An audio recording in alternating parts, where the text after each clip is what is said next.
Now let's talk about over in the West, over in the Latin West. Especially through Tertullian and Augustine of North Africa, the Western Church learned to think of God this way. First, God's unity is the sharing of the substance of God. This is a distinct position from the East, where the Father is the source of the Son and Spirit, the source of their divinity, and the source of their unity. Augustine wants to say that that for God, it is the sharing of substance across Father and Son in the Holy Spirit that constitutes God's divinity. This makes it harder to be an Arian if the substance itself is shared.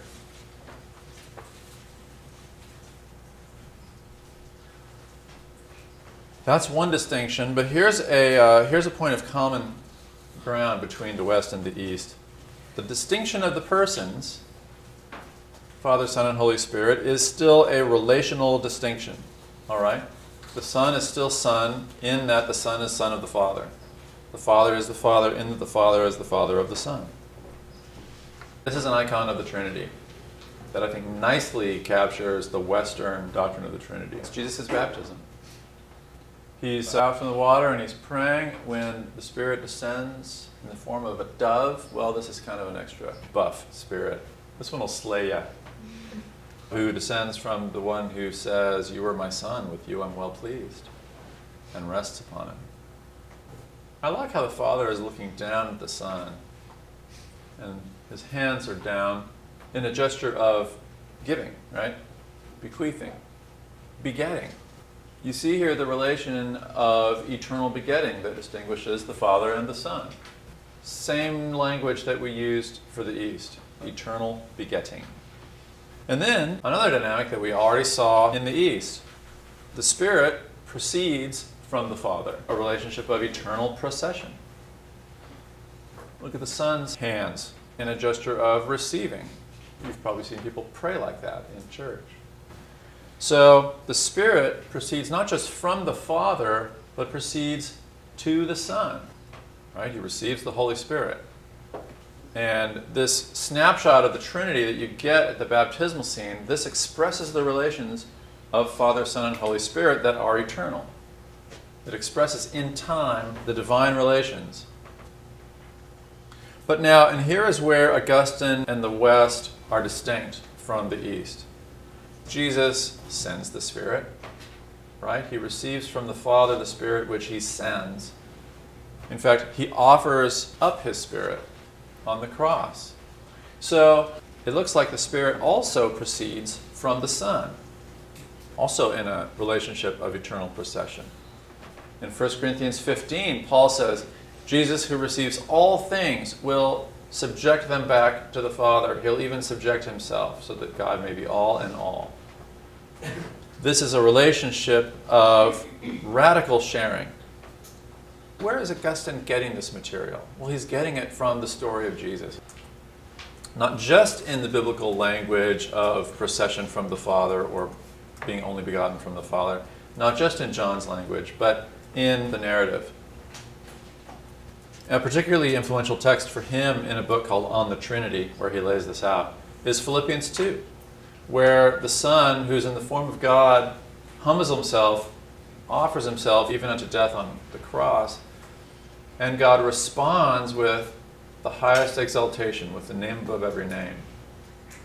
That is a cycle of loving, sacrificial giving that yields the double procession of the Spirit for the West. Now, the Nicene Creed in the East reads like this. We believe in the Holy Spirit, the Lord and giver of life, who proceeds from the Father. That's how I described the Spirit last time, right? When we were looking at the icon of the Trinity. But after enough influence of Augustinian theology, the church in the West thinks that sounds incomplete. It's not enough to say that the Spirit proceeds from the Father. And in the West, Arianism is a problem. I told you that the Germanic tribes in the north became Arian Christians who believed that the Son was inferior to the Father and not truly divine, not the same substance with the Father. For the Latin West, fighting Arianism, it helped to confess in church that the Spirit proceeds from the Father and from the Son.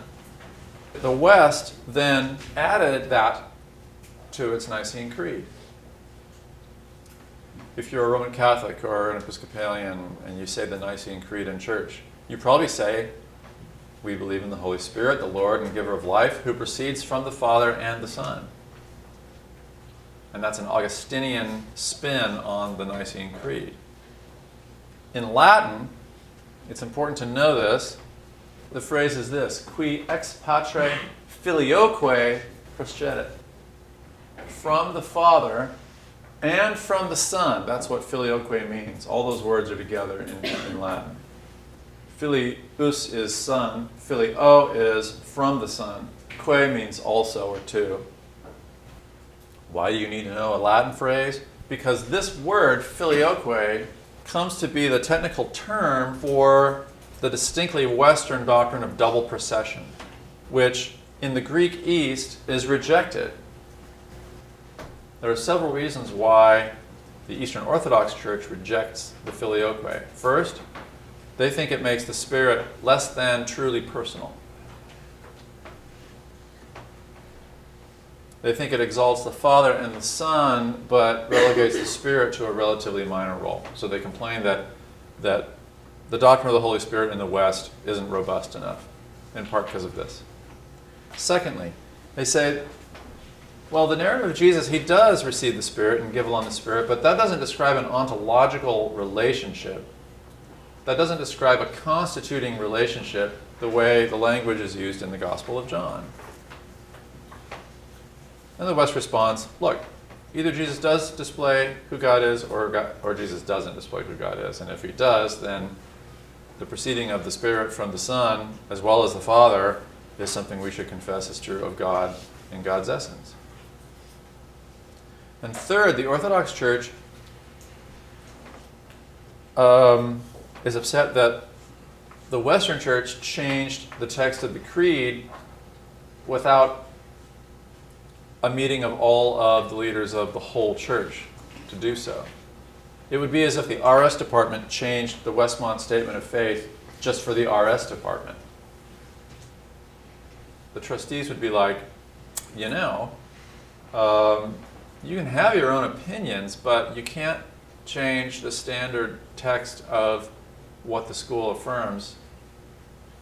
You have to live with what the school affirms. If you want it changed globally, then let's meet and talk it over and go through proper channels and end up with a statement that truly reflects the faith of the whole church. So the East sticks with the original language of the Nicene Creed, rejects the addition of the language both on theological grounds and really on ecclesiological grounds. Part of the church can't just go change the creed. We have to agree. And this ignites a debate and discussion and really fuels the schism between the East and West. The debate's gone on for about 1,400 years, and the schism's gone on for about 1,000. And it's not the only thing that divides East and West, but it's a thorn in each church's side. And so this is one of the liabilities of multicultural theology, is that you can get cross-cultural misunderstanding and division. The Eastern Church rejects Augustinian Western Trinitarianism. The Western Church, although it doesn't uniformly reject Eastern Orthodox, it tends to reject it. But they don't actually regard one another as heretics over it.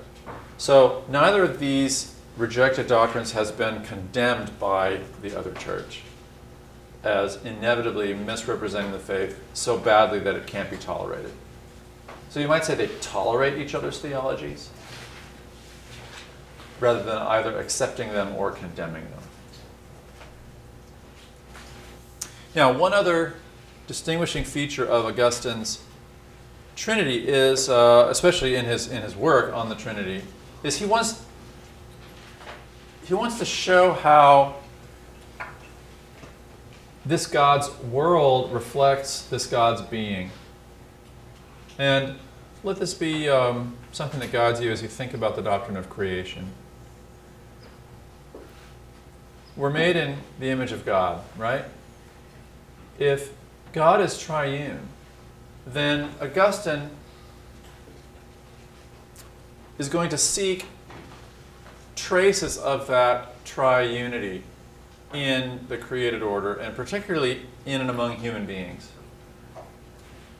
If triunity is who God really is, then to bear God's image has something to do with Father, Son, and Holy Spirit. And so he looks for what he calls vestiges of the Trinity. A vestige is like a trace. It's like something that's left after some other cause. Right? Our appendix is a vestigial organ. It's a vestige of an earlier usefulness. So he looks around and he develops a number of different, what he calls vestiges of the Trinity. Analogies are too weak here because he thinks that these things that he's describing are what they are because they bear traces of God's action. And I'm going to give you two. He develops a whole slew of them, but there are two that are the most influential. The first one has to do with love. He says, the phenomenon of love has an inherent threeness to it. Love implies and requires a lover. And love also demands and requires a beloved. What does the Father say to the Son at his baptism? You are my beloved Son. The whole Song of Songs is a song between a lover and a beloved. And what is it that's given and received across that distinction? Love is what is received across that distinction. So love, which is one essence, has a trifold structure built right into it. Love is inconceivable apart from these three aspects. These aren't parts. These aren't modes. These aren't just expressions. These are inherently relational in their unity. All right? They are a relational unity. Another vestige that is awfully influential that comes from him is human mind. Now, why does Augustine think the human mind is a fruitful place? Well, we're made in the image of God, and he thinks rationality distinguishes us from the beasts. So he looks at human mind and discovers a kind of threefold aspect. On the one hand, my mind is memory. Now, don't just think of what you're trying to stuff full of facts before a test. Memory is in everything from your accent, the reflexive way that you speak, to gut reactions, your muscle memory, everything that makes the you who wakes up in the morning the same as the you who went to sleep the night before. Assuming you did go to sleep the night before. That continuity of self is memory. And my mind is memory. A mind without memory wouldn't be a mind. And you wouldn't end up with a human life. If you want a movie example of that, think Memento. It shows you what happens when you have a human mind without memory. All continuity is lost. But my mind is not just memory. My mind thinks. Your mind thinks. And intellect, which is a second aspect of mind, intellect is not the same as memory. Whatever you're focusing on, concentrating on, isn't your whole memory, is it? It's one particular thing. And what guides my intellect and draws on memory and from memory? Will. Mind involves will. I will to think. I will to focus, even though it's hard. My will draws on my memory and is shaped, formed, even determined by my memory. You can weaken or strengthen your will by how you live and what you do with your mind. And your will guides your intellect. Your will focuses your thinking on what it is you're thinking about. Now, are these three minds? No, right? But a mind without memory isn't a mind. A mind without will isn't a mind. It's just not even conscious. A mind without intellect isn't a mind. These are three irreducible aspects. They're not even interchangeable. They're irreducible aspects of unity of mind. I mean, neither of these two images are arbitrary. Why love? Why would love be an unusually fruitful or promising place to find a vestige of the Trinity? God is love. Yeah. 1 John 4. And that's not just, John didn't just pull that out of thin air. That's a deep meditation on who God is as revealed to us in Jesus Christ. The God revealed to us in Jesus Christ is holy, self-sacrificial, other-exalting, world-making, and redeeming love.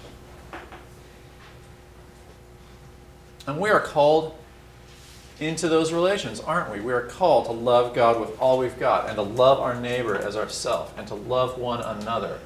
The commandments that we've been given all come down to love. It would seem as if humanity is called to be vestigial and Trinitarian, right? To live lives of love. And this image, this isn't arbitrary either. This isn't just going to the fridge and looking for something that has three of something and one of something else. Intellect describes reason, right? The word for reason in Greek is logike. We get the word logos, logic. These aren't just three random aspects. The Father is like memory. The Father is like the continuity and the source of the others.